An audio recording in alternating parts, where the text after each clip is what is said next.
Nagtapok ang mga kawani sa Philippine National Police ug SWAT team, bit-bit ang dagkong mga kalibre sa armas palibot sa kompanya maritima udto sa Lunes, Abril 1. Kini tungod sa direktiba ni Cebu City Mayor Mike Rama, human nga nasayran sa mayor nga padayon lang gihapon ang pagtrabaho sa mga construction workers alang sa seaport expansion sa Cebu Port Authority kun CPA. My order as the Mayor supervising operation control of the police. Let all our troops convene and converge at Kompanya Maritima right now.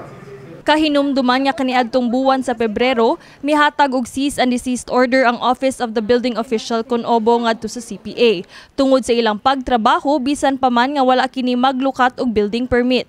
Apan sa ilang opisyal nga statement, gisaysay sa CPA nga pinaagi sa usa ka court decision, nagpamatuod nga dili ubos sa territorial jurisdiction sa syudad sa Sugbo ang CPA. O gani bisan pa man sa presensya sa kapulisan, nagpabilin sa ilang baruganan ang CPA mahitungod niini.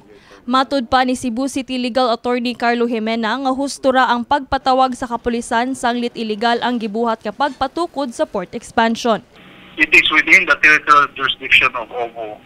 Ang kanang gistoryahan nato nga wharf nila. In fact, it is within the territorial waters of Cebu City.